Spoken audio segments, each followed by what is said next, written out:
Agriculture का जो chapter है 9 नंबर का चैप्टर है, काफी इंपॉर्टेंट है और आपको व्यावहारिक नॉलेज भी इसके बारे में होना चाहिए। और दूसरी बात, यहां से एग्जाम में भी क्वेश्चन पूछता है, थोड़ा डीप लेवल में भी पूछता है, ऊपर लेवल में भी पूछता है। तो हम लोग इसकी इस तरह से व्यवस्था करके पढ़ेंगे कि चाहे डीप वाला क्वेश्चन पूछे या कंसेप्ट वाला क्वेश्चन पूछे, कहीं से भी क्वेश्चन पूछेगा तो गलती नहीं हो। तो एक एक पॉइंट को उठाएंगे, आपको भी समझ में 100% आएगा।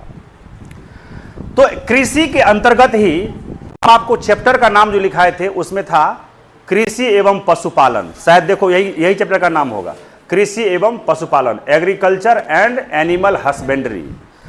तो कृषि के अंतर्गत ही पशुपालन भी शामिल होता है। जो पशु का पालन करते हैं हम लोग, किसान लोग जो पशुपालन करते हैं, तो पशुपालन को भी एग्रीकल्चर के क्षेत्र में ही क्या किया गया है, शामिल किया गया। तो आइए देखते हैं, इसमें शुरुआत करते हैं। बोलिए सबसे पहले कि कृषि क्या है। पहला पॉइंट लिखते हैं कि कृषि है क्या, किसको कृषि कहा जाता है। बोलिए तो कोई आदमी, कृषि तो सबके घर में हो रही होगी, है ना। हमको ये पॉइंट लिखाना नहीं चाहिए, बट हम लिखा देंगे कृषि किसको बोलते हैं। तो देखिए, मिट्टी का लेयर पढ़ाए थे आप लोगों को इससे पहले पढ़िया प्राकृतिक वनस्पति से कौन सा जरूर पहले पढ़े थे, मिट्टी, सॉइल्स ऑफ इंडिया। तो सॉइल्स ऑफ इंडिया में भारतीय मिट्टी में चैप्टर में आपको एक चीज पढ़ाए थे जिसका नाम था मृदा प्रोफाइल, सॉइल्स प्रोफाइल पढ़ाए थे। मिट्टी कई लेयर से मिलके बना होता है, होराइजन 0 A B इस तरह से लिखाए थे ना। तो मिट्टी के सबसे ऊपरी परत या सबसे ऊपरी लेयर जिसको होराइजन A बोला जाता है, उसमें उगाए जाने वाले पेड़ पौधों को ही क्या कहा जाता है, कृषि कहा जाता है। एक लाइन में बस इसका आंसर समझ रहे हैं। देखिए जैसे मान लीजिए ये बगल में खेत है, तो इस खेत में आप कृषि कहां करते हैं, मिट्टी के बहुत निचले लेवल पर जाकर करते हैं कि ऊपरी लेवल में करते हैं। तो मृदा के सबसे ऊपरी layer that means horizon A में उगाए जाने वाले पेड़ पौधों को ही सामूहिक रूप से क्या कहा जाता है, कृषि, एग्रीकल्चर कहा जाता है। तो हम इसको लिखते हैं, मृदा के सबसे ऊपरी लेयर, ऊपरी लेयर को क्या बोलते हैं, बोलियो तो होराइजन। अरे होराइजन क्या, होराइजन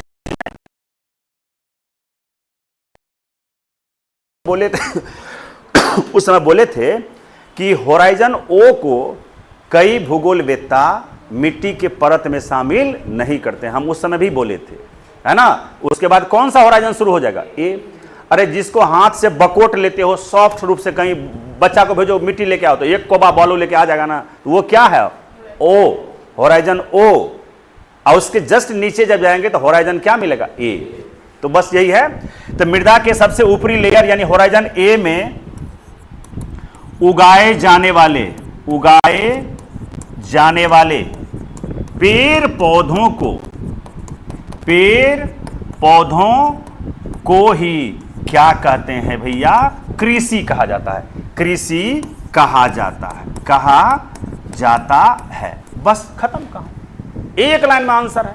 कोई पूछेगा कृषि क्या है तो क्या बोलेगा, मृदा के सबसे ऊपरी layer that means horizon A में उगाए जाने वाले पेड़ पौधों को ही सामूहिक रूप से क्या कहते हैं, कृषि कहा जाता है। खत्म कहानी। अगला पॉइंट देखो, ये जो कृषि है बेटा, ये कृषि अर्थव्यवस्था में 3 सेक्टर होते हैं। वैसे अर्थव्यवस्था में डिटेल में हम जो इकोनॉमिक्स पढ़ाए थे तो तुम लोग को पढ़ाए थे, जो लोग पढ़ेंगे उसको पता होगा, जो लोग नहीं पढ़ेंगे वो जान लीजिए कि अर्थव्यवस्था में मेजरली यानी प्रमुख रूप से 3 सेक्टर होते हैं।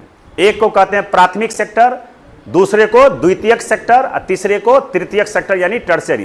प्राइमरी सेक्टर, सेकेंडरी सेक्टर और टर्शियरी सेक्टर, 3 क्षेत्र होते हैं अर्थव्यवस्था में। तो हमारा जो कृषि है, इस कृषि को भारतीय अर्थव्यवस्था के कौन से सेक्टर में शामिल किया गया है, प्राथमिक सेक्टर में। किसमें, प्राइमरी सेक्टर में। तो लिख देते हैं कृषि को अर्थव्यवस्था के टर्शियरी सेक्टर यानी तृतीय सेक्टर में, तृतीय क्षेत्र, इसको कहते हैं टर्शियरी सेक्टर, तृतीय क्षेत्र में शामिल किया गया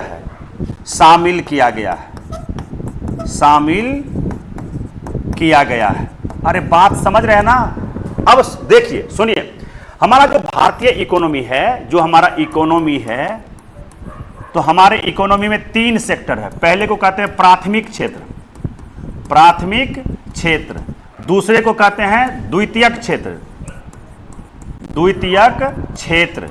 और तीसरे को कहते हैं तृतीयक क्षेत्र, तृतीयक क्षेत्र। अंग्रेजी में इसको कहते हैं टर्शियरी सेक्टर। देखो, प्राइमरी सेक्टर, सेकेंडरी सेक्टर और टर्शियरी सेक्टर। हमारे इकोनॉमी में यही सीएसओ के द्वारा, सेंट्रल स्टैटिस्टिकल ऑर्गेनाइजेशन के द्वारा भारतीय अर्थव्यवस्था को 3 क्षेत्रों में बांटा गया है, प्राथमिक क्षेत्र, द्वितीय क्षेत्र और तृतीय क्षेत्र। तो इस प्राथमिक क्षेत्र के अंतर्गत, इस क्षेत्र के अंतर्गत किसको शामिल किया गया है? कृषि को। तो कृषि एवं जो वन का मामला है ना, कृषि जो है वह अर्थव्यवस्था के कौन से सेक्टर में आते हैं? प्राथमिक क्षेत्र में। जितने भी उद्योग है, उद्योग का नाम सुने हो ना, फैक्ट्री है ना, बैंकिंग। तो बैंकिंग क्या है? बैंकिंग क्या करती है? आपको जब आप जाते हैं तो क्या बैंकिंग कोई प्रोडक्ट देती है क्या? बैंकिंग सेवा में आपको प्रोडक्ट मिलता है कि सेवा मिलता है, सर्विस मिलता है। तो भारतीय अर्थव्यवस्था के 3 सेक्टर हैं। उन 3 सेक्टर में जो प्राइमरी सेक्टर है उसके अंतर्गत ही किसको रखा गया है? कृषि को रखा गया है। और बोलिए, द्वितीय सेक्टर के अंतर्गत कौन आता है? उद्योग आता है। और तृतीय सेक्टर के अंतर्गत सेवा आता है, सर्विस का क्षेत्र आता है। इतनी बात फिलहाल जानिए, बाकी इसके बारे में डिटेल में हम लोग चर्चा इकोनॉमिक्स में किए थे, और आगे जब पढ़ाएंगे इकोनॉमिक्स इस बैच में तो आगे फिर समझिएगा। तो इतनी बात समझे होंगे कि भारतीय अर्थव्यवस्था, कृषि को भारतीय अर्थव्यवस्था के तृतीय क्षेत्र में यानी टर्शियरी सेक्टर में रखा गया है। किसमें? टर्शियरी। अरे रे, यहां पर गलत काहे लिखा गया है? तो बोलना उस समय चाहिए था ना, है तेरी वाला का। लिख रहे हैं गलती। प्राथमिक क्षेत्र में, प्राथमिक क्षेत्र में। इसको क्या बोलते हैं? बोल मैंने कर रहा, प्राइमरी सेक्टर। क्या बोलते हैं? Primary sector. ये तो गलत हो जाता है ना जी, ये प्राइमरी सेक्टर के अंतर्गत आता है। इतनी बात समझ में आ गई होगी? आगे बढ़ो। अब ये जो कृषि है, अगला पेज देखो। कृषि राज्य सूची का विषय है, राज्य सूची का विषय है। इसका क्या मतलब है? राज्य सूची का मतलब बोलो। भारतीय संविधान के 7वीं अनुसूची में कितनी सूची है? 3 सूची। संघ सूची, राज्य सूची और समवर्ती सूची। तो इस कृषि को किस सूची में रखा गया है?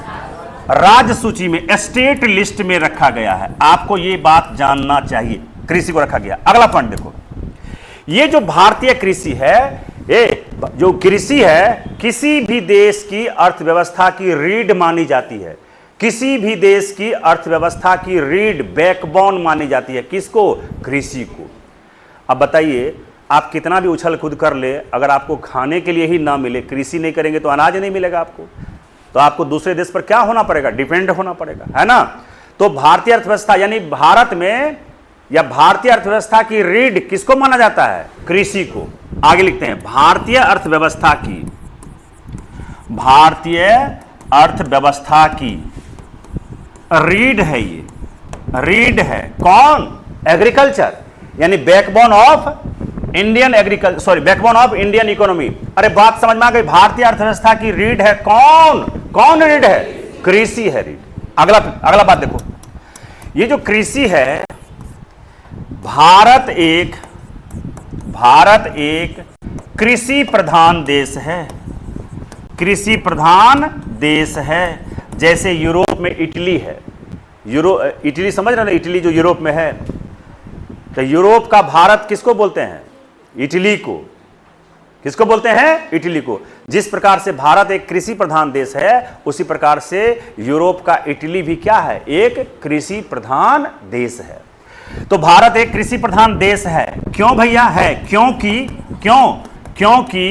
यहां के, कहां के मतलब भारत के, यहां के लगभग 54% लोग कृषि पर निर्भर है। कृषि पर क्या है? निर्भर है। अरे भैया, जिस देश का आधे से ज्यादा आबादी कृषि पर डिपेंड है, इसका मतलब है कि हमारा देश कैसा है? कृषि प्रधान देश है। यानी कृषि के क्षेत्र में सर्वाधिक रोजगार लोगों को मिला हुआ। आप लोग पढ़ते हो ना, जब नौकरी चाकरी नहीं मिलेगी तो जाइएगा घर में, तो एक रोजगार तो आपके लिए पहले से लगा हुआ है, कृषि। कौन सी करे? खेती गृहस्थी करे। ऐसा देखिए, गर्व से करा खेती गृहस्थी। इन्हें करा कि टाइम पास कर रहे हैं खेत में जाकर के। 1 बीघा पिताजी को जमीन है, तो पहले भी मान लो 20 मन चावल उपज रहा था, अब जाके तुम घुसेड़ जाओ, पढ़ाई लिखाई में कुछ नहीं कर पाए तो गांव जाके उसमें घुसेड़ करके उसमें लग जाओ, पिताजी को यहां से नाश्ता पहुंचाओ खेत तक, जिसको हम लोग देहाती भाषा में कहते हैं जल खय, समझ रहे हो ना जी, पहुंचाओ। तो क्या उसके कृषि के उत्पादन में वृद्धि हो जाएगी? नहीं ना। तो आप बेरोजगार हैं, आप ऊपर से तो लग रहे हैं कि काम में लगे हुए हैं, लेकिन आप अंदर से बेरोजगार हैं। इसी को कहते हैं प्रच्छन्न बेरोजगारी, डिसगाइज अनएम्प्लॉयमेंसी कहा जाता है। ऐसा होता ही होगा आप लोगों को। तो भारत एक कृषि प्रधान देश है क्योंकि यहां के 54% लोग किस पर डिपेंड है भैया? कृषि पर डिपेंड है। कितना पॉइंट हुआ बोलो? पहला पॉइंट बोलिए जल्दी से। मृदा के सबसे ऊपरी लेयर में उगाए जाने वाले पेड़ पौधों को ही क्या कहते हैं? कृषि। दूसरा, कृषि को अर्थव्यवस्था के प्राथमिक क्षेत्र में रखा गया, प्राइमरी सेक्टर में रखा गया। अगला बोलो क्या है? कृषि राज्य सूची का विषय है, यानी संघ इस पर कानून बनाने का अधिकार राज्य सरकार को है, यानी कृषि फुल्ली स्टेट लिस्ट का विषय है। इसको भारतीय संविधान के समवर्ती सूची के भारतीय संविधान के 7वीं अनुसूची के राज्य सूची में रखा गया है। और जिस विषय को राज्य सूची में रखा जाता है उस पर कानून बनाने का अधिकार किसको होता है? राज्य सरकार को है। उसके बाद भारतीय अर्थव्यवस्था की रीढ़ है कौन? कृषि। और आगे लिखे हैं कि भारत एक कृषि प्रधान देश है। क्यों कृषि प्रधान देश है? क्योंकि यहां के लगभग 54% लोग किस पर डिपेंड करते हैं? कृषि पर निर्भर करते हैं। आगे बात बढ़े, अरे आगे बढ़े। ये फिर कहां गया बीच में? ये तो वहीं पे आना था, कोई बात नहीं, इसको उसमें अटैच कर दोगे ना? अटैच बीच में आ गया तो अटैच कर दोगे ना? इकोनॉमी में कितने सेक्टर? 3। कृषि को कहां रखा गया है? प्राइमरी सेक्टर में। इतना बात आप समझे होंगे। आगे देखो, एगो चीज होता है जिसको कहते हैं जीडीपी, नाम सुने हो? तो देखो, आजादी के समय भारतीय जीडीपी में कृषि का योगदान, अरे सुन तो पहले, कृषि का योगदान 52% था। अब सुनिए पहले, जिस समय देश आजाद हुआ था, आजादी के समय अगर 1951 की बात कर लें, आजादी के जस्ट बाद 1951 में यह अनुमान लगाया गया भारतीय अर्थव्यवस्था का, आजादी के समय, दैट मीन्स 1951 के समय में भारतीय जीडीपी में कृषि का योगदान कितना था? 52% का योगदान था। 52% का मतलब हो गया बहुत ज्यादा। उस समय हमारे भारतीय इकोनॉमी को अगर 100% जीडीपी, भारतीय इकोनॉमी का जीडीपी अगर 100% है तो उस जीडीपी का 52% हिस्सा कहां से आता था? कृषि से आता था, यानी प्राथमिक क्षेत्र से। कृषि का मतलब क्या? अब ये ना बोल, प्राथमिक क्षेत्र। अरे बोल रहे ना भैया, कृषि का क्षेत्र, कृषि का मतलब क्या? कौन सा क्षेत्र की बात बोल रहे हैं? प्राथमिक क्षेत्र। लेकिन बट यहीं पर लिख देते हैं, लेकिन वर्तमान में कब? 2024-25 कृषि का योगदान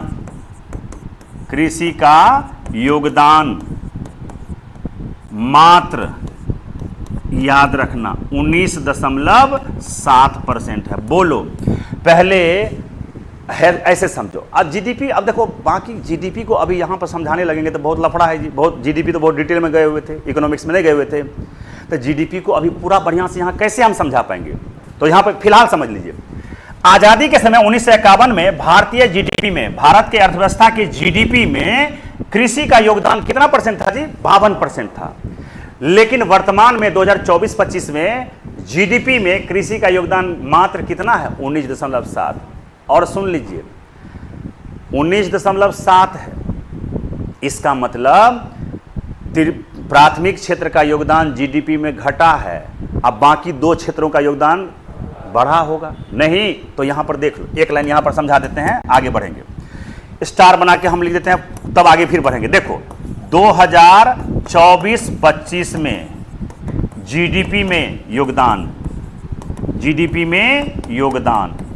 कितना है वो आप देख लो, एक थोड़ा सा झलक आपको मिलना चाहिए। देखिए,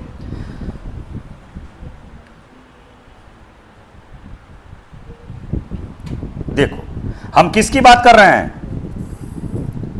तब बोलो, प्राथमिक क्षेत्र का योगदान बोलो। प्राथमिक क्षेत्र का मतलब क्या? कृषि का योगदान। बोलो कितना है जी? 19.7%। यानी सुनो पहले, सुनो, 2024-25 में भारत के जीडीपी में योगदान किस किस क्षेत्र का कितना कितना है? तो भैया प्राथमिक क्षेत्र का योगदान कितना है? 19.7%। द्वितीयक क्षेत्र का योगदान, द्वितीयक क्षेत्र में कौन सा चीज आता है? उद्योग। इसका योगदान कितना है? तो लगभग 26% है। और एक बात यहीं पर समझा देते हैं। और बचा कौन सा क्षेत्र? तृतीय। तो बचा तृतीयक क्षेत्र, टर्शियरी तृतीयक क्षेत्र या तृतीय क्षेत्र भी बोलते हैं। इस क्षेत्र में क्या आता है? सेवा।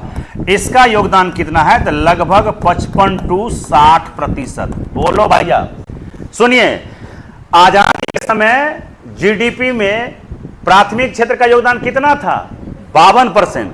अब 2024-25 में जीडीपी में कृषि का योगदान कितना है? 19.7%। अब एक चीज बताइए, क्या जीडीपी में आजादी से लेके अब तक में जीडीपी में कृषि का योगदान घटा है ना? और बाकी देखो इन सब का योगदान बढ़ा है ना? तो ये इकोनॉमी के लिए अच्छा है। कहिए कैसे? तो किसी भी अर्थव्यवस्था में अगर आपका सेवा क्षेत्र का योगदान ज्यादा रहेगा तो वो देश विकसित होगा। जैसे जापान है, अमेरिका है ना, चाइना है, जर्मनी है, ये सब देश क्या है? विकसित है। क्यों? क्योंकि वहां की देश की जीडीपी में सबसे ज्यादा हिस्सा किसका है जी? तृतीय क्षेत्र का।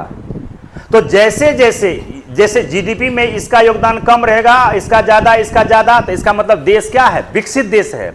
और अगर मान लीजिए कि इसका योगदान ज्यादा है, जैसे आजादी के समय में, भैया आजादी के समय में हमारा जीडीपी में कृषि का योगदान क्या था? देखो 19 के बदले में कितना था जी? 52 था। तो अगर किसी देश में यहां से जीडीपी में ज्यादा आता है तो वो देश विकसित नहीं होगा, वो विकासशील होगा। इतना बात समझो। आजादी के समय भारतीय जीडीपी में कृषि का योगदान 52% था, लेकिन वर्तमान में कितना परसेंट है? 19%। और 2024-25 में जीडीपी में योगदान किस किस क्षेत्र का कितना परसेंट है? तो लिखा दिया, प्राथमिक क्षेत्र का 19, इसका लगभग 26 और इसका इतना परसेंट। और किसी भी देश में अगर योगदान इसका ज्यादा होगा तो वो देश उतना ही ज्यादा विकसित होगा। समझ पा रहे हैं इतना बात को? और एक जीडीपी क्या है? कोई बताओ तो जी, बताओ जरा जीडीपी क्या है? रुकिए, वैसे तो ये हमको लगता है इकोनॉमिक्स जब आपको पढ़ा रहे थे ना, तो इसमें जो बच्चा इकोनॉमिक्स में जीरो नॉलेज वाला होगा उसको भी ये तगड़ा समझ में आया होगा। अब एक्चुअली में वीडियो तो बन नहीं पाया था कि आपको उसको देख लेना है। पढ़े थे ना, तगड़ा तरीके से पढ़ाए थे। तो बोलो, हे सुनो, क्या है जीडीपी? तो सबसे पहले इसका फुल फॉर्म देख लो। फुल फॉर्म इसका क्या होता है? इसका फुल फॉर्म होता है ग्रॉस डोमेस्टिक प्रोडक्ट। हिंदी में इसको कहते हैं सकल घरेलू उत्पाद। ये है क्या? तो देखो, किसी भी देश के भौगोलिक सीमा के अंदर एक वर्ष में उत्पादित समस्त वस्तु एवं सेवाओं के मौद्रिक मूल्य को, मॉनेटरी वैल्यू को ही क्या कहते हैं? जीडीपी कहा जाता है। जैसे मान लीजिए एग्जाम्पल हम लिखेंगे नहीं, जैसे मान लीजिए कि ये भारत है, ये अगर मान लीजिए कि भारत की बात हम बोल रहे हैं, ये भारत है आपको, तो भारत का ये भौगोलिक सीमा है क्या? अरे भारत का ये भौगोलिक सीमा है, अरे भौगोलिक सीमा है ना। तो भौगोलिक सीमा में हम लोग क्या करते हैं? हम लोग वस्तु का उत्पादन करते हैं। अरे हम लोग क्या करते हैं? बोलबे नहीं कर रहा। हम लोग वस्तु का क्या करते हैं जी? उत्पादन करते हैं। तो क्या हम वस्तुओं का उत्पादन करते हैं? नहीं, हम सेवा का भी उत्पादन करते हैं। सेवा का भी, सर्विस का भी हम लोग क्या करते हैं? उत्पादन करते हैं ना। तो किसी देश के भौगोलिक सीमा के अंदर वस्तु का उत्पादन और सेवा का उत्पादन जितना हुआ है, इसी का जो वैल्यू है रुपया में, इसी का जो मौद्रिक मूल्य है, इसी के मौद्रिक मूल्य का मतलब मॉनेटरी वैल्यू को क्या कहा जाता है जी? उस देश का जीडीपी कहा जाता है। भारत के भौगोलिक सीमा के अंदर उत्पादित समस्त वस्तुओं, जैसे आपने ट्रक बनाया, कार बनाया, मोटरसाइकिल बनाया, फ्रिज बनाया, एसी बनाया, तो उत्पादित समस्त वस्तुओं और आपने जितना सर्विस उत्पादन किया है, चाहे बैंकिंग के सेक्टर में हो या जो भी सेक्टर में हो, तो उत्पादित वस्तुओं और सेवाओं के किसकी, जितना आपने वस्तु का उत्पादन किया, जितना आपने सेवा का उत्पादन किया, कहां? भारतीय भौगोलिक क्षेत्र में। इन्हीं वस्तु और सेवा के उत्पादन जितना हुआ है उसी के मॉनेटरी वैल्यू को, मौद्रिक मूल्य को क्या कहा जाता है? उस देश की जीडीपी कहा जाता है। लेकिन इसका डिटेल में चर्चा हम लोग वहां करेंगे, यहां पर करने की जरूरत नहीं है। तो इतनी बात समझे। हमको ये बात बताइए, समझ में आया कि नहीं? क्या बोलो, आजादी के समय जीडीपी में कृषि का योगदान 52% था, ज्यादा था, इसलिए हमारा देश उस समय बहुत पिछड़ा हुआ देश था। अब हमारे देश में कृषि का योगदान क्या है जीडीपी में? मात्र 19।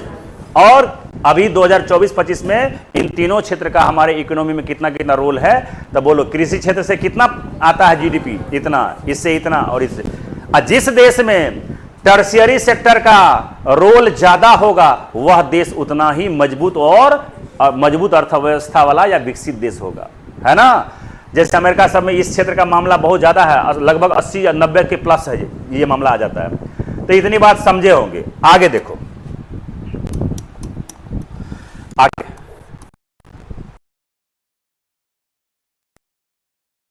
करते हैं एग्रीकल्चर ईयर।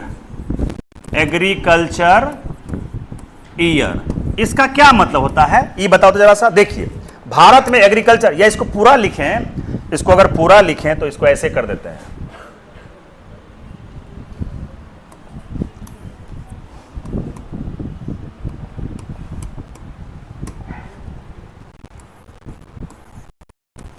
भारत में कृषि वर्ष या एग्रीकल्चर ईयर क्या होता है? तो देखिए, आप बताओ, आप लोगों को बताए थे भारत में होता है वित्तीय वर्ष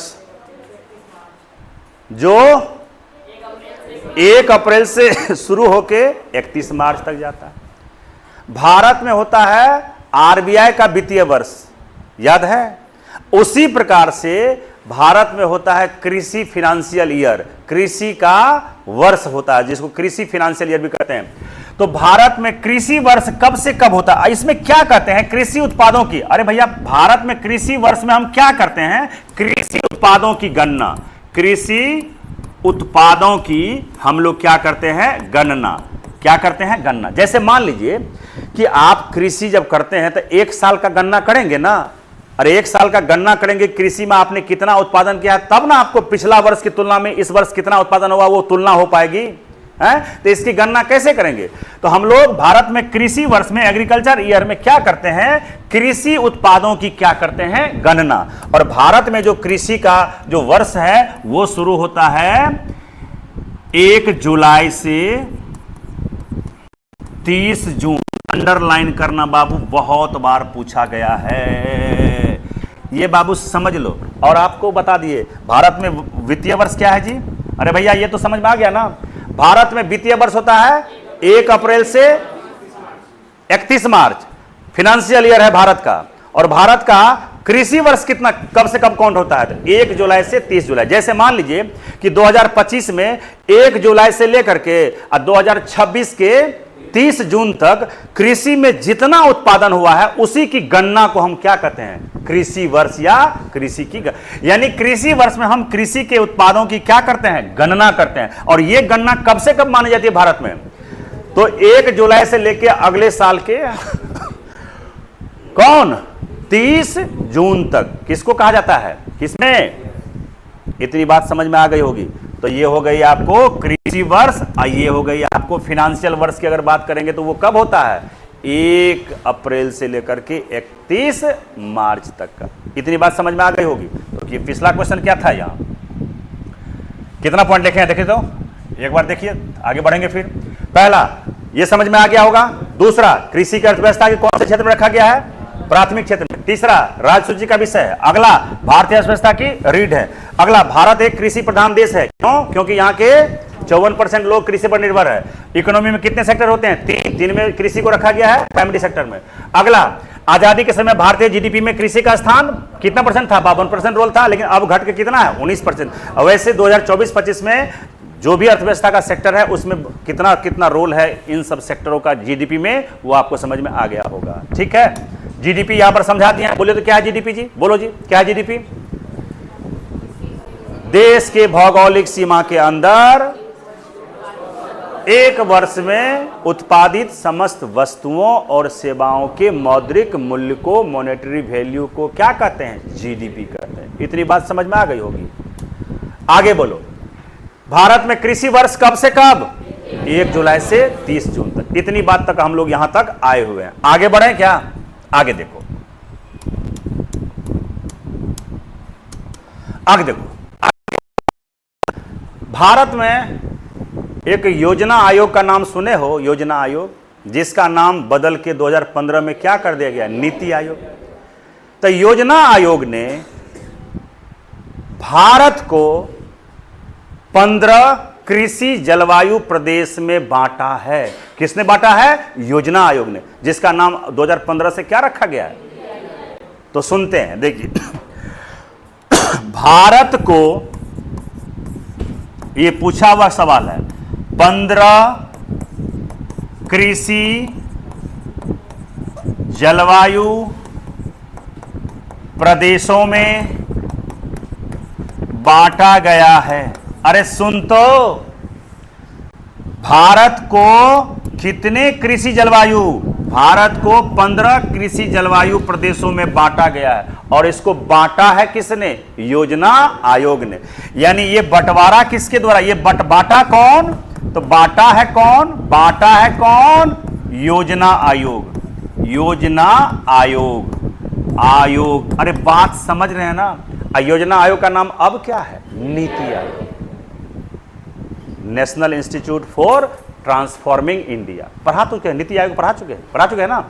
तो हमको इंपॉर्टेंट बात ये लगता है, यही बात लगता है इंपॉर्टेंट, क्या?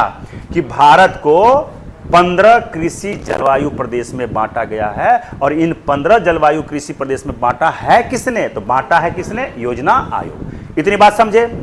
आगे देखो, आगे देखते हैं। कहीं से कोई कंफ्यूजन नहीं होगा, बोल तो रहे, जब पढ़ लिए तो मामला बहुत ही शानदार हो जाए। तो भारतीय कृषि, भारतीय कृषि, अब यहां पर देखो क्या बात लिखते हैं। भारतीय कृषि में 55% जो कृषि है ना, वो इधर बचा कितना? 45% कृषि। बोलिए, भारत में कृषि अगर 100% हो रही है तो एक साइड हमने कितने परसेंट कृषि को रखा? 55% को, दूसरी तरफ 45%। ये भारत में जो है ना बाबू, भारत में 55% जो कृषि है मानसून पर निर्भर है। मानसून पर क्या है? निर्भर है। बात समझ पा रहे हो? यानी भारत के लोग जो कृषि करेंगे तो कितना परसेंट कृषि टोटली मानसून पर ही डिपेंड है? तो बोलिएगा 55%। तो वही हेडिंग डाले, भारतीय कृषि में 55% कृषि किस पर डिपेंड है? मानसून पर। और इसीलिए जानते हैं, कटाक्ष के रूप में बहुत सारे भूगोलवेत्ताओं ने कहा है, यहां पर क्या जानते हो? कहा है, अतः भारतीय कृषि मानसून के साथ एक जुआ है। मानसून के साथ एक क्या है? जुआ है। जुआ का मतलब फसला तो फसला, नहीं फसला तो नहीं फसला, यही ना होता है जी। इसका मतलब मानसून अगर आया तो कृषि होगा, मानसून अगर नहीं आया तो कृषि नहीं होगा। इसका मतलब भारतीय कृषि मानसून के साथ क्या है? एक जुआ है। ये कटाक्ष के रूप में भारतीय कृषि को संज्ञा दी गई है। क्यों भैया? क्योंकि हमारी ज्यादा जो कृषि है, 55% कृषि है, वो किस पर डिपेंड है? मानसून पर डिपेंड है। मानसून को प्रभावित करने वाले कारक पढ़ाए थे ना, एल नीनो और ला नीना पढ़ाए थे ना जी। एल नीनो ला नीना बोलो तो, एल नीना, एल नीनो क्या है? याद है? पेरू तट पर उत्पन्न एक हॉट करंट है, जिसका प्रभाव जून के महीने में अगर भारतीय हिंद महासागर में पड़ता है तो हमारे मानसून को कमजोर कर देता है। और ला नीना क्या है? इसके जस्ट विपरीत है।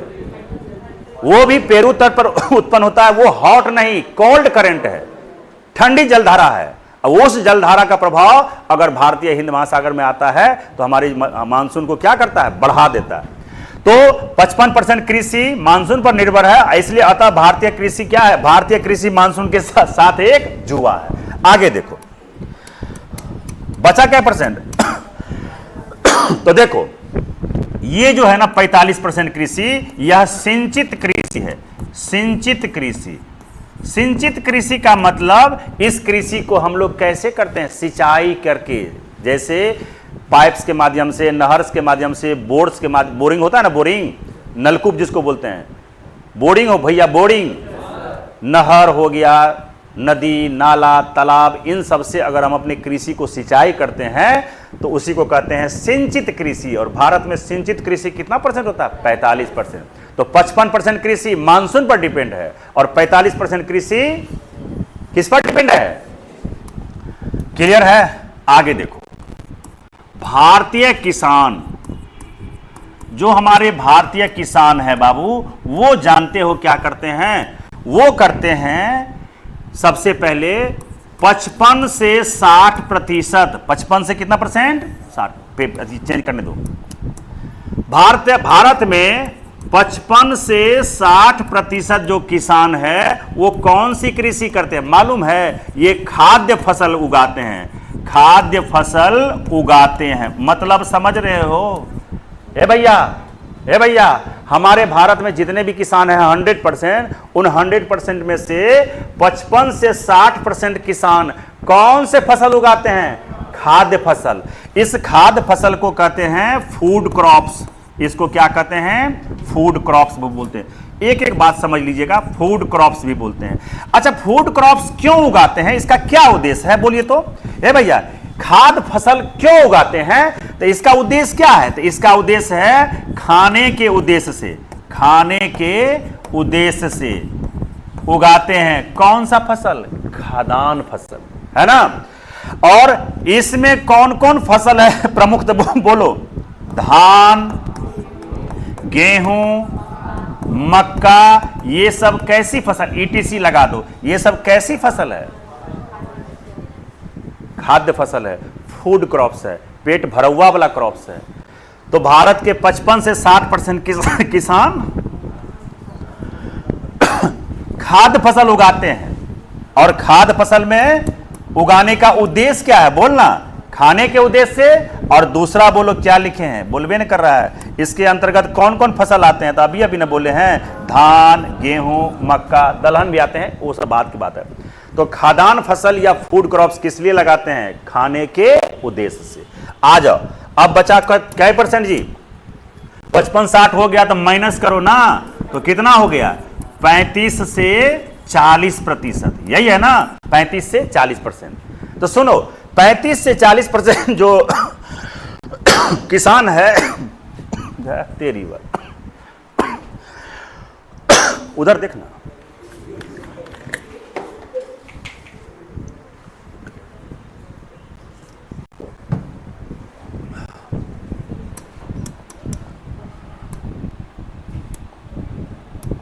चलो अब देखो, 35 से 40% जो किसान है वो उगाते हैं वाणिज्यिक फसल उगाते हैं, फसल, या इसी को हम लोग क्या कहते हैं, नगदी फसल। इसी को क्या कहते हैं, नगदी फसल कहते हैं। और अंग्रेजी में इसको क्या कहते हैं मालूम है, कॉमर्शियल क्रॉप्स, या इसी को क्या कहते हैं, कैश क्रॉप्स कहते हैं। फिर से समझ लेंगे इस बात को। 35 से 40% किसान क्या उगाते हैं, वाणिज्यिक फसल, दैट मीन्स कॉमर्शियल क्रॉप्स, या नगदी फसल, एक ही बात है, यानी कि कैश क्रॉप्स उगाते हैं। और ये उगाने का अंग्रेजी भी लिख दे, किसका, इसका जगह नहीं ना बच पाता है।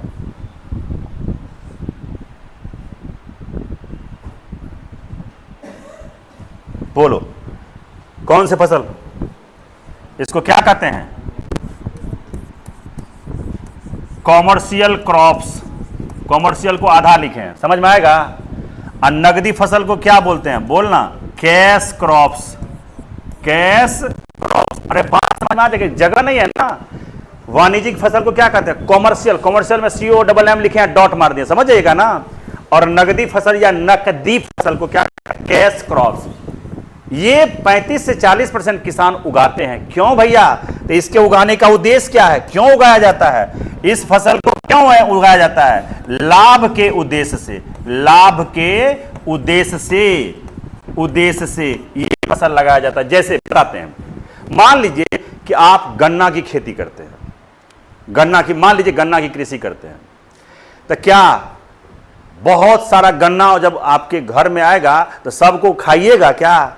हैं? सबको खाइएगा क्या? कुछ को खाने के लिए रखते हैं, बाकी को बाजार में सेल कर देते हैं। मान लीजिए कि आपने चाय की खेती की है, तो क्या सारा चाय ढकेस मारिएगा? नहीं ना। अरे कुछ चाय पीजिएगा, बाकी चाय को क्या करिएगा? बाजार में बेचिएगा। और जब बाजार में बेचिएगा तो आपको क्या मिलेगा? लाभ के उद्देश्य। क्या मिलेगा? लाभ के। तो वे फसल जो लाभ के उद्देश्य से उगाए जाते हैं उसको क्या कहते हैं? वाणिज्यिक फसल या नगदी फसल। और वे फसल जो खाने के उद्देश्य से उगाए जाते हैं उसको क्या कहते हैं? खाद्य फसल या फूड क्रॉप्स। इतनी बात समझे होंगे। और कौन कौन ऐसे फसल है प्रमुख? तो बोलो, चाय, कॉफी, गन्ना, है ना, कपास, है ना, जूट, पटसन जिसको बोलते हैं, चलो इसको मिटा दो, ईटीसी मार दें, रबर, ये सब के सब क्या है? ये सब के सब चाय, कॉफी, गन्ना, कपास और ईटीसी, बहुत सारे फसल आ सकते हैं। ये सब कैसा फसल है? वाणिज्यिक फसल है। दैट मीन्स कॉमर्शियल क्रॉप्स है। तो आपसे अगर बंटवारा आगे आएंगे तो पढ़ेंगे, बोलेगा कि भारतीय किसान कौन कौन कृषि करते हैं, तो भैया बोलना 55 से 60% खाद्य फसल उगाते हैं। इसके उगाने का उद्देश्य, इसके अंतर्गत मोटे तौर पे, और इधर बोलो 35 से 40%। यहां परसेंटेज में आप लोगों को कंफ्यूजन लग रहा होगा, तो यह लगभग की बात हो रही है। अब अगर 35-40% बोलिएगा, अगर 55% है तो यहां पर क्या आएगा? 45 ना। अरे 45 आएगा ना। और यहां पर अगर 60% है तो क्या आएगा? यहां पर 40। तो हम इसको सुधार करके भी ले सकते हैं 40 से 45%। लेकिन कुछ किसान ऐसा भी तो है कि इन दोनों फसल को ना उगा करके वो जायद फसल उगाता है, सब्जी। तो परसेंटेज में ज्यादा लेनी देनी नहीं है आपको। मोटे तौर पर इतनी बात आपको समझ में आना चाहिए। क्या पॉइंट हुआ अभी तक? बोलिए कितना पॉइंट हुआ है? कितना पॉइंट हुआ है जी? चलो आगे देखो, आगे देखो। भारत में ये सब एक बार समझने की है।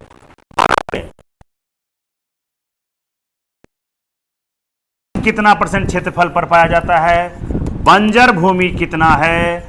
और ये क्वेश्चन बना हुआ है। और बचा हुआ क्या है? चारागाह। चारागाह, जहां पर आप खेत में पशुओं को चराते हैं। तो अगर भारत में अगर 100% भारत का क्षेत्र है, 100% भारत का क्षेत्र है, भारत 100% क्षेत्रफल है, 100% क्षेत्र है भारत का। तो भारत के इन 100% क्षेत्र में बोलिएगा 51% क्षेत्रों पर क्या होती है? कृषि होती है। 21% भाग पर क्या है? वन है। और वन में कौन सा मालूम है? इस वन में आपको मानव के द्वारा लगाया गया वृक्ष शामिल नहीं है, बता चुके हैं। 25.17 पढ़ाए हुए हैं ना? नहीं पढ़ाए हुए हैं? भारत में वन एवं वृक्ष की टोटल कितनी परसेंटेज में है? 25.17, जिसमें वन कितना है? 21.76 ऐसा कुछ है ना? तो 21 है, तो मोटे तौर पे क्या लेंगे? 21।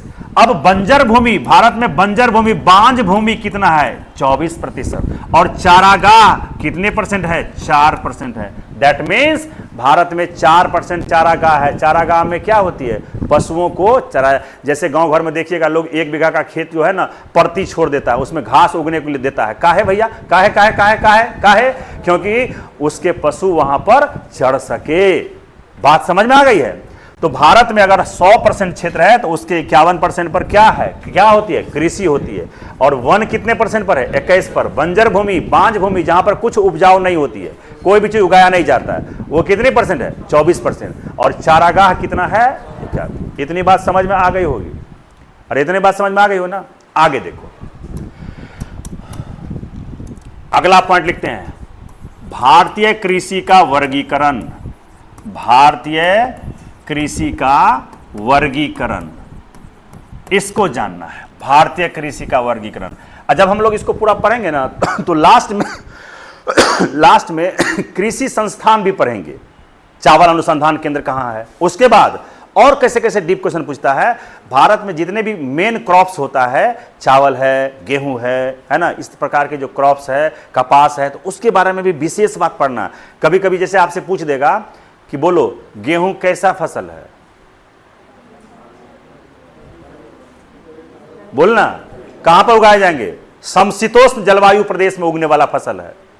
अब इसको रट करके संभव नहीं है, तो आगे देखिएगा ना, जब हम कृषि पढ़ाएं, जब हम इसका वर्गीकरण पूरा खत्म करेंगे तो समझ में आएगा। तो देखिए, बात समझिए। तो भारतीय कृषि का हम क्या पढ़ने वाले हैं? क्लासिफिकेशन पढ़ने वाले हैं। तो कृषि का वर्गीकरण है, कृषि का वर्गीकरण कई आधार पे किया जाता है, जैसे ऋतु के आधार पर, जैसे जीवन चक्र के आधार पर। कोई एक वर्षीय फसल है, कोई 2 वर्षीय फसल है, कोई 3 वर्षीय फसल है न।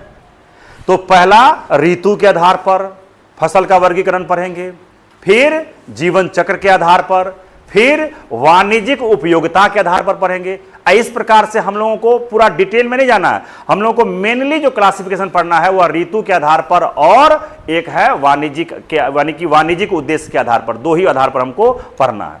तो वैसे हम आपको पूरा डिटेल में समझाएंगे, बस लिखेंगे 2 ही बात को। तो देखिए, कृषि का वर्गीकरण पढ़ने जा रहे हैं। तो कृषि का वर्गीकरण हम जो पढ़ने जा रहे हैं, तो पहला वर्गीकरण कितना कई आधार पर वर्गीकरण किया था। कौन से आधार पर? ऋतु के आधार पर। ऋतु के आधार पर कृषि का हम लोगों को क्या पढ़ना है? कृषि का वर्गीकरण पढ़ना है।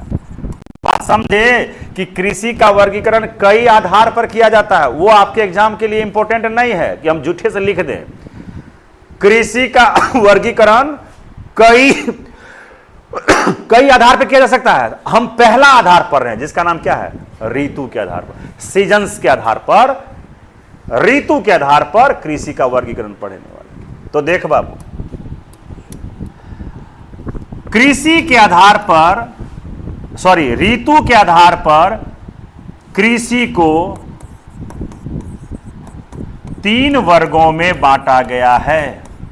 3 वर्गों में बांटा गया है, बांटा गया। आपसे पूछेगा कि ऋतु के आधार पर कृषि को कितने वर्गों में बांटा गया है? ऋतु के आधार पर, ऋतु ऋतु ऋतु ऋतु के आधार पर। सीजन्स पढ़ाए थे ना।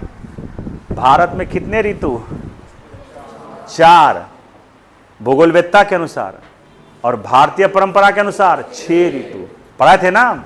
तो ऋतु के आधार पर कृषि को कितने वर्ग में बांटा गया है? आपका आंसर होगा 3 वर्गों में। वो 3 वर्ग कौन है? यहीं पर लिख देते हैं, तब आगे बढ़ेंगे। वो 3 वर्ग कौन कौन है? तो यहां पर देखो, एक को कहते हैं खरीफ फसल। क्या बोलते हैं? खरीफ फसल। एक को कहते हैं रबी फसल। क्या बोलते हैं बाबू? रबी फसल। और एक को बोलते हैं जायद फसल। क्या बोलते हैं? जायद फसल। अब यहां से क्वेश्चन बनता है आपका। तो कृषि का जो वर्गीकरण हमने किया है, खरीफ फसल, रबी फसल और जायद फसल, तो बोलो इसका वर्गीकरण किसके आधार पे हुआ है? ऋतु के आधार पर, सीजन्स के आधार पे हुआ। तो आते हैं फिर, देखो पहला नंबर पर कौन सा बोल? पहले नंबर पर खरीफ फसल। खरीफ फसल।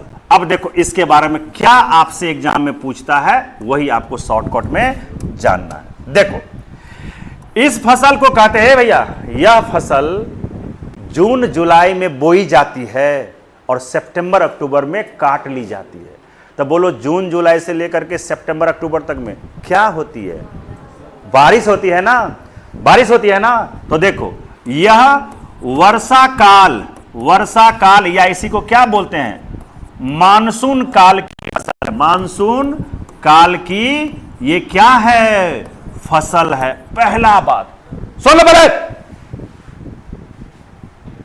ये फसल कैसी फसल है? वर्षा काल या मानसून काल की फसल है। क्यों कहा जाता है? क्योंकि उसी समय इसको बोया जाता है। अगला पॉइंट, इसकी बोआई, इसकी बोआई कब की जाती है? जून जुलाई में।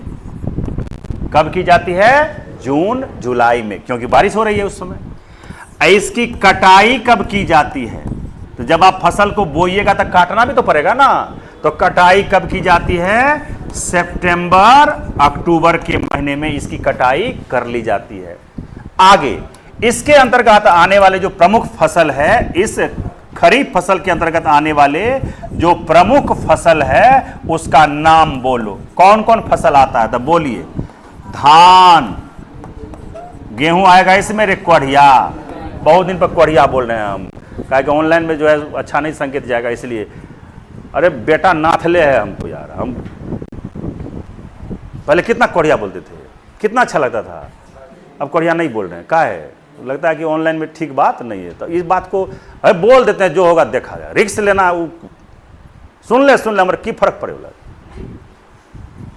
तो मेरा जो जहर का पुड़िया बेटा है छोटा वाला, बहुत समझदार है बच्चा, वो अभी मुआयना करता होगा, पापा आप यहाँ ऐसे बोल दिए, वर्गा ऐसा तुम्हारा हिस्ट्री का मतलब तुम्हारा निर्देशक है या गजब बेइज्जती करके रखा हुआ। कोई बात नहीं है, तो बोलिए धान, मक्का और बोलो, कपास और बोलो, गन्ना और बोलो, कौन कौन आएगा, और ढेरी सारा है, उसमें बहुत सारा शामिल किया जा सकता है, बोलवे करेंगे तो लिख लो और बोलो, आप याद करके भी बोलो। देखो जूट, कपास लिखे हैं, तंबाकू, सोयाबीन, तंबाकू, अरे रुकना, सोयाबीन और कौन आएगा, जूट, ईटीसी मार दो, खत्म। अब आपसे क्वेश्चन कैसे पूछेगा मालूम है कि खरीफ फसल के अंतर्गत कौन कौन फसल शामिल है और कौन कौन फसल शामिल नहीं है, तो मेन रूप से आपको यही। अब उड़द है ना, जूट भी है, लिख दिए है। तो धान, मक्का, कपास, गन्ना, तंबाकू, सोयाबीन, जूट। अब इसमें गौर करिएगा, कुछ फसल है फूड क्रॉप्स, कुछ फसल जैसे तंबाकू क्या है, कैश क्रॉप्स है, तो सब शामिल हो सकता है, समझ रहे ना। तो खरीफ फसल का कहानी खत्म। इसको वर्षा काल या मानसून काल की फसल है ये।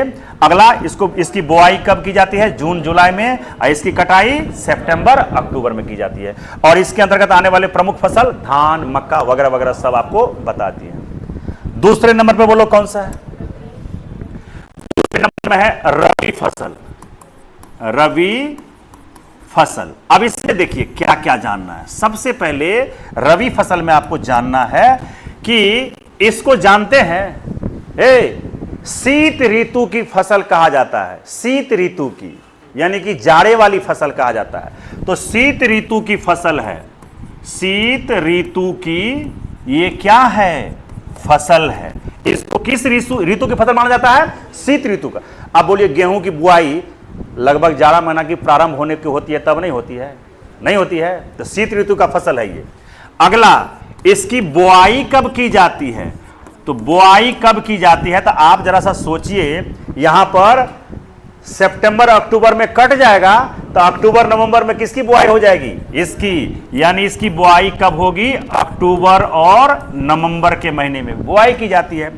इसकी कटाई कब की जाएगी, तो इसकी जो कटाई है वह मार्च अप्रैल में। कब, मार्च एंड अप्रैल में, या इसको ऐसे लिख देते हैं, मार्च अप्रैल में इसकी क्या कर ली जाती है, कटाई कर ली जाती है। इसके अंतर्गत आने वाले जो प्रमुख फसल है वो कौन कौन है, तो देखिए प्रमुख फसल, बोल बाबू, आप सब तो किसान के बच्चे हैं, तो इतनी बात तो पता होना चाहिए ना। सबसे पहला गेहूं, उसके बाद जौ, उसके बाद सरसों, उसके बाद चना, उसके बाद मटर, उसके बाद आलू। अब बाकी आप समझते रहिए। मकई, इस सीजन में मकई कौन बोता है भाई, होता है? तो सुनो ना, सुनो, देखो अब बात समझ लीजिए। अरे सुन तो पहले, हर पेड़ पौधा के लिए एक विशिष्ट मिट्टी और जलवायु चाहिए। हर पेड़ पौधा के लिए एक विशिष्ट मिट्टी और जलवायु चाहिए। जैसे मान लीजिए कि केसर उत्पादन, जैसे सेब उत्पादन होता है जम्मू कश्मीर में बढ़िया, क्योंकि वहां की क्लाइमेट सेब के उत्पादन के लिए विशेष है, तो वहां पर का सेब गजब गजब का। आप अपने बिहार में किसी गांव में भी सेब का फसल लगा लीजिए, तो फिर सेब का फसल नहीं उगेगा, हाँ उगेगा, लेकिन टेटियाहा टाइप का उगेगा, मतलब इतनी इतनी छोटी टिकुला टाइप का उगेगा। काहे उगेगा, उग तो रहा है, लेकिन क्यों यहां पर टिकुला टाइप का उगेगा, क्यों, क्योंकि इस सेब के लिए जो क्लाइमेट चाहिए, जो मिट्टी चाहिए, वो तो विशेष क्षेत्र में ही मिलेगा, और विशेष क्षेत्र हमारे यहाँ कौन सा है? पहाड़ी क्षेत्र है। बताए थे ना कि पश्चिमी विक्षोभ से जब बारिश होती है तो पहाड़ी राज्य कौन कौन? जम्मू कश्मीर, हिमाचल प्रदेश और उत्तराखंड में क्या होती है? सेब की खेती को फायदा पहुंचाती है। नहीं बताए थे? तो उपजाने के लिए आप किसी भी सीजन में कोई फसल उगा लीजिए, लेकिन क्या उसकी गुणवत्ता या उसकी जो परफेक्टनेस है वो उतना आ पाएगा क्या? नहीं नहीं। उसका एग्जाम्पल है वही सेब वाला। मान लीजिए परवल की खेती आप लगाओगे परवल, तो या मान लीजिए कि नागपुर में प्याज होती है ज्यादा, संतरा होती है ज्यादा, आप संतरा का खेती करेगा, नहीं उगेगा संतरा? हाँ उगेगा। तो वहां का संतरा इतना इतना बड़ा, आपका संतरा इतना इतना बड़ा का। बात समझ पा रहे हैं जी? तो लगाने के लिए लगा दो, मकई लगा दो, बाइल होगा ही नहीं, दाना होगा ही नहीं, अरे कम होगा। गेहूं, जौ, सरसों, चना, मटर और आलू इस सीजन की प्रमुख फसल है, जिसको क्या कहते हैं? रबी की फसल। अब आपसे पूछेगा क्वेश्चन, सरसों कौन सी फसल है? खरीफ की, रबी? बोलना रबी का फसल। आगे तीसरा नंबर में बोलो, जायद फसल।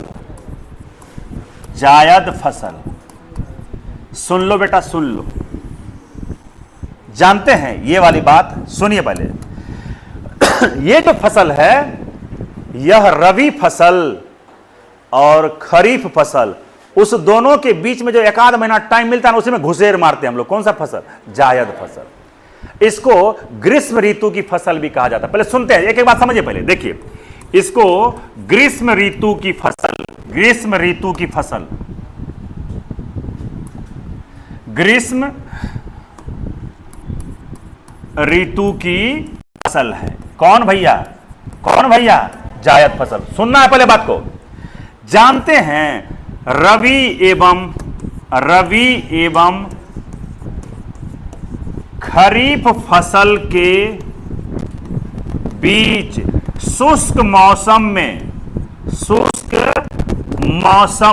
ये फसल उगाते हैं। मौसम में उगाते हैं, इसे उगाते हैं, इसे उगाते हैं। अब देखो, उगाते हैं, हम चाहते थे ये बात नहीं लिखते, हमको पता है क्योंकि एग्जाम में पूछेगा, घुमा के माथा पड़चड़ हो जाएगा। देखिए, इसको ग्रीष्म ऋतु की फसल माना गया है। ये फसल रबी का फसल और खरीफ फसल, उसके बीच में जो शुष्क मौसम आता है ना, शुष्क मौसम का मतलब मार्च अप्रैल। भारतीय मानसून पढ़ा है ना? भारतीय मानसून में मौसम की क्रियाविधि पढ़ा है ना, कि मार्च अप्रैल में मौसम कैसी होती है? हवा चलती है, शुष्क हवा चलती है, लेकिन वर्षा नहीं होती है। पढ़ाए थे ना? तो रबी एवं खरीफ फसल के बीच जो शुष्क मौसम होता है, शुष्क मौसम का मतलब गर्मी तो होती है लेकिन बारिश नहीं होती है, उसी मौसम में इसे क्या करते हैं? उगाते हैं। आगे देखो, इसकी बुआई, तो इसकी बुआई कब करते हैं? वही मार्च अप्रैल में इसकी बुआई कर लेते हैं। इसकी कटाई कैसे कर लेते हैं? तो इसकी जो कटाई है वो कब करते हैं? तो वही, अब इसका कटाई होता है मई और जून में। देखना, जून में बारिश आने से पहले ही हम लोग क्या करते हैं? इस फसल को काट लेते हैं। और इसमें मेनली वह फसल आता है जिसमें पानी की मात्रा ज्यादा होती है, या उसको उपजने के लिए पानी की ज्यादा आवश्यकता नहीं होती है। जैसे तरबूज हुआ, खरबूज हुआ, खीरा हुआ, ककड़ी हुआ, सब्जी हुआ, उन सब में ज्यादा पानी देने की आवश्यकता नहीं है। जहते खेत में रोप दो आप। तरबूज के खेत में कौन सिंचाई करता है भैया? नहीं करता है। तरबूज रोप दिया आपने, आप खेत में इतना इतना बड़ा उग जाएगा, क्योंकि उसको कैसा मौसम में उगने का कैपेसिटी है? शुष्क मौसम में। मौसम शुष्क होना चाहिए, अब वर्षा नहीं के बाद। कभी कभी देखिएगा मार्च अप्रैल में कहीं कहीं से जबरदस्त बारिश अगर हो जाती है तो आपका खीरा, ककड़ी, तरबूज, खरबूज, इन सब फसल को क्या हो जाती है? ये सब फसल डैमेज हो जाते हैं। तो इतनी बात समझ में आ गई होगी। बोलिए, ग्रीष्म ऋतु की फसल है, रबी एवं खरीफ फसल के बीच शुष्क मौसम में इसे उगाते हैं। बुआई मार्च अप्रैल में और कटाई मई और जून में। अब आ जाओ प्रमुख फसल पे आते हैं, तो बोलिएगा प्रमुख फसल कौन कौन इसके अंतर्गत आएगा? तो लिखते हैं प्रमुख फसल इसमें कौन कौन फसल उगाते हैं? तो सबसे पहले सब्जियां उगाते हैं। बोलो, तारबूज, तरबूज बोलते हैं इसको जी, तरबूज, खरबूज, जीरा, खीरा, ककड़ी, लकड़ी नहीं ककड़ी, ETC। जानते हैं देखिए तरबूज, खरबूज, खीरा, ककड़ी, इन सब के लिए आपको ज्यादा सिंचाई करने की आवश्यकता नहीं है। तो साला ये सब फसल तो उगा ही है किस मौसम में? शुष्क मौसम में, यानी इसको पानी की आवश्यकता ज्यादा नहीं होती है। इसमें खुद पानी रहता है बहुत ज्यादा। आप खीरा खाओ ना, तरबूज खाओ ना, पेट भरबे नहीं करेगा, पकड़ के पैसा जबरदस्त लगता है। अरे कभी कभी देखे हो ना ऐसा जी, 4 को खीरा हुमच दो गर्मी महीना में तो भूख लगले रहेगा, और रिसाइकल होकर के तुरंत बाढ़ में बदल जाएगा। वो खीरा खाते हैं, पैसा नहीं लगता, जैसे लगता है हम ही को लगा है, बाकी लोगों को लगबे नहीं किया, कोरिया सब। तो चल देखो, अब देखो ये सब जो फसल है ना, ये सुनिए, ये सब फसल क्या करते हैं? अगर इस फसल का आप सेवन करते हैं तो यह आपके शरीर में शुष्क मौसम में एकदम आपका शरीर शुष्क है, और जब इस शुष्क मौसम में आप ये सब फसल, ये सब जो फल खाइएगा, यह आपके शरीर में पानी की मात्रा को बैलेंस कर देगा। जैसे आपको बहुत प्यास लगा है, एगो तरबूज खा लीजिए सौंसे, देखिएगा पानी का प्यास बुझ जाएगा। नहीं तो ये हमारे शरीर में क्या करते हैं? ये हमारे शरीर में क्या करते हैं? पानी की मात्रा क्या करते हैं? पानी की मात्रा क्या करते हैं? बढ़ाते हैं। क्या करते हैं? बढ़ाते हैं। चलेगा ना? ये चलेगा ना? तो ये है पहला प्रकार जिसमें आपने क्या पढ़ा था। एक बार 2 मिनट में हम लोग इसका रिवीजन कर लेते हैं। चलिए, कोई दिक्कत नहीं, हड़बड़ाना नहीं है। बोलिए, ये जो लास्ट का फिनिशिंग होता है ना, इस फिनिशिंग से उबना नहीं चाहिए लोगों को। लोगों को लगता है, बहुत लोगों को, कि सर एक बात को 4 बार बोलते हैं। तो हम पागल नहीं हैं, कंपीट करके आने वालों में से है। जो पढ़ाएंगे डिट्टो वहीं से क्वेश्चन आना है। जो कर लिए उसका जीवन सफल होने से कोई रोक नहीं पाएगा। बिहार पुलिस का दौड़ दौड़ते हो जी प्रीतम, तो क्या लास्ट में फिनिशिंग मारते हैं कि नहीं मारते हम लोग? लास्ट में अगर फिनिशिंग नहीं मार जाएगा तो क्या होगा? मामला गड़बड़ हो जाएगा आपका। इसलिए हम लोग भी अपने क्लास में लास्ट में फिनिशिंग मारते हैं। तो आइए, तो जितना चीज पढ़े हैं उसको हम लोग 2 मिनट में कर लेते हैं। आइए देखिए कितना आसान हो जाएगा।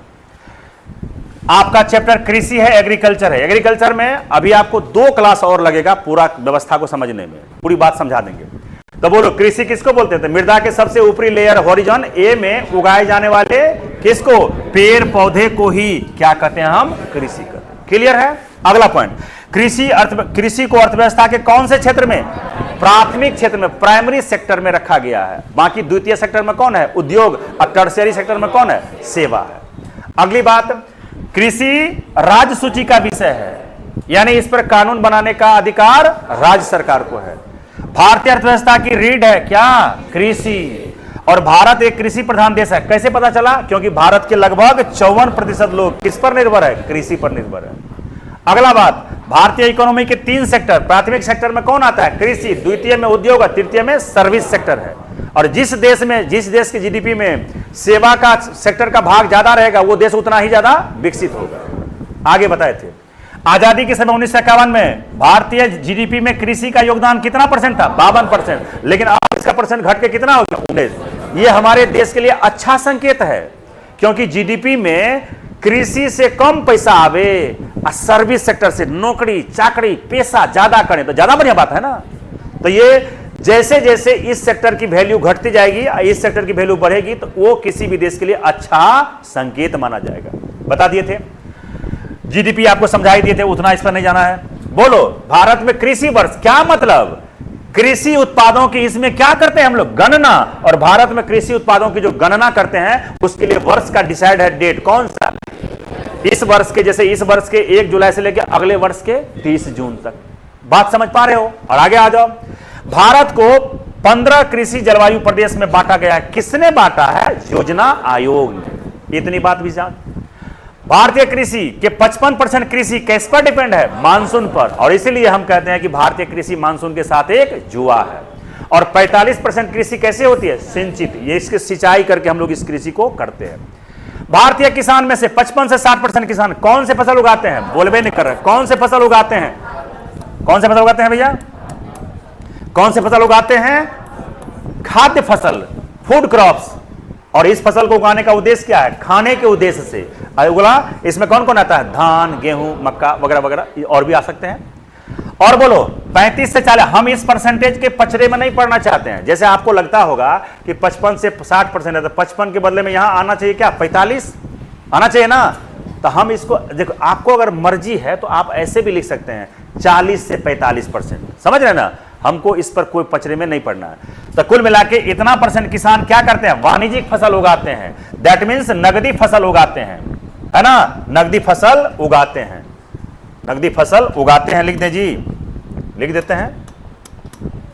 नगदी फसल उगाते हैं, उगाते हैं। बात समझे? और नगदी फसल उगाने का मतलब लाभ के उद्देश्य से। इसके अंतर्गत कौन कौन आता है? चाय, कॉफी, गन्ना, कपास, चाहे तो आप रबर भी लिख सकते हैं, है ना? चाहे तो रबर की खेती भी होती है हमारे यहाँ, तो आप चाहें तो रबर भी लिख सकते हैं, है ना? रबर भी एक क्या है? वाणिज्यिक फसल है, यानी कॉमर्शियल क्रॉप सही है। क्लियर है यहां तक? आगे बोलो। भारत में अगर 100% क्षेत्र है तो बोलो 51% पर कृषि होती है, 21% पर वन है, बंजर भूमि 24% और चारागाह 4% पर। पूछा जाता है क्वेश्चन। भारतीय कृषि का वर्गीकरण कई आधार पर किया जा सकता है। उनमें से पहला आधार क्या है? ऋतु के आधार पर कृषि का वर्गीकरण कई भाग में बांटते हैं? 3 भाग में। खरीफ फसल, रबी फसल और जायद फसल। पहला खरीफ फसल, बोलिए इसको वर्षा काल या मानसून काल की फसल कहा जाता है। बुआई जून जुलाई, कटाई सितंबर अक्टूबर, और इसके प्रमुख फसल धान, मक्का, फलाना ठिकाना सब कुछ पता है आपको। अगला रबी फसल, शीत ऋतु की फसल है। अगला बुआई अक्टूबर नवंबर, कटाई मार्च अप्रैल, और इसके प्रमुख फसल गेहूं, जौ, सरसों और गेहूं और जौ। बार बार पूछता है। आगे देखो, जायद फसल ग्रीष्म ऋतु की फसल है। ये कब बोई जाती है? तो छोड़ो अभी रे। रबी एवं खरीफ फसल के बीच में जो शुष्क मौसम आता है, मार्च अप्रैल वाला। अरे शुष्क मौसम बढ़िया, कौन सा? मार्च एवं अप्रैल, यही हमारे भारत का शुष्क मौसम है। इस समय शुष्क क्यों है?